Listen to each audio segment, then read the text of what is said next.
बहुत समय पहले और आज भी दुनिया के अलग अलग हिस्सों में ऐसे योद्धा पैदा हुए जिन्होंने अपने जल, जंगल और जमीन की रक्षा के लिए जीवन भर संघर्ष किया। भारत में झारखंड की धरती पर बिरसा मुंडा, जिनका कार्यकाल 1875 से 1900 तक था, वे मुंडा जनजाति से थे। उन्होंने ब्रिटिश हुकूमत के खिलाफ उलगुलान नाम की बगावत खड़ी की।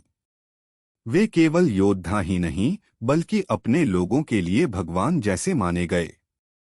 भारत की पूर्वोत्तर की पहाड़ियों में रानी गाइदिन्यू, जिनका कार्यकाल 1915 से 1993 तक था, वे रोंगमेई नागा जनजाति से थीं। उन्होंने कम उम्र में ही अंग्रेजों को चुनौती दी, हेरेका धर्म को पुनर्जीवित किया और नागाओं के स्वशासन का सपना देखा।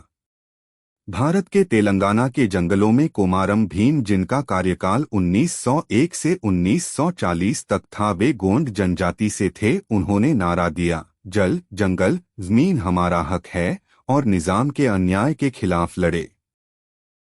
भारत से दूर ग्वाटेमाला देश में रिगोबर्ता मेचू का जन्म 1959 में हुआ था। वे किचे माया जनजाति की हैं। उन्होंने अपने लोगों के नरसंहार और अन्याय की कहानी पूरी दुनिया को सुनाई और इसके लिए उन्हें नोबेल शांति पुरस्कार मिला।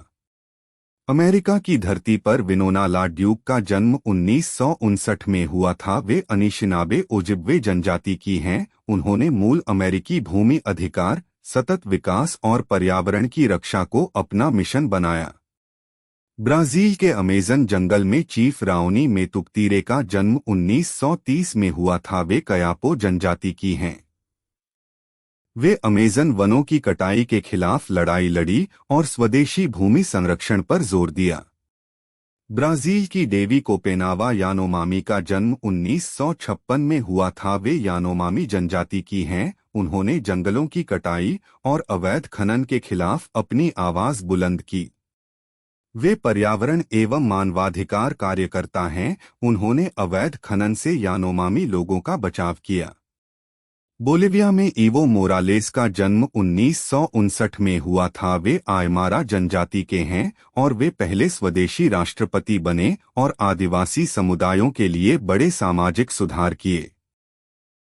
अमेरिका के ओरेन लायंस का जन्म 1930 में हुआ था। वे ओनोंडागा हॉडेनोसॉनी जनजाति के हैं। उन्होंने पर्यावरण और पारंपरिक शासन व्यवस्था के महत्व को दुनिया भर में प्रचारित किया।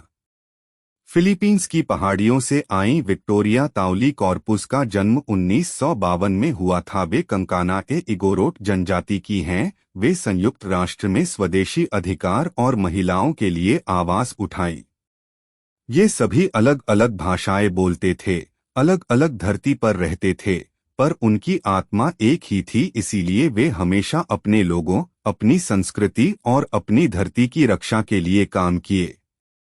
उनकी कहानियां हमें याद दिलाती हैं कि जब कोई अपने अस्तित्व और प्रकृति के लिए लड़ता है तो उसकी आवाज सीमाओं से परे गूंजती है।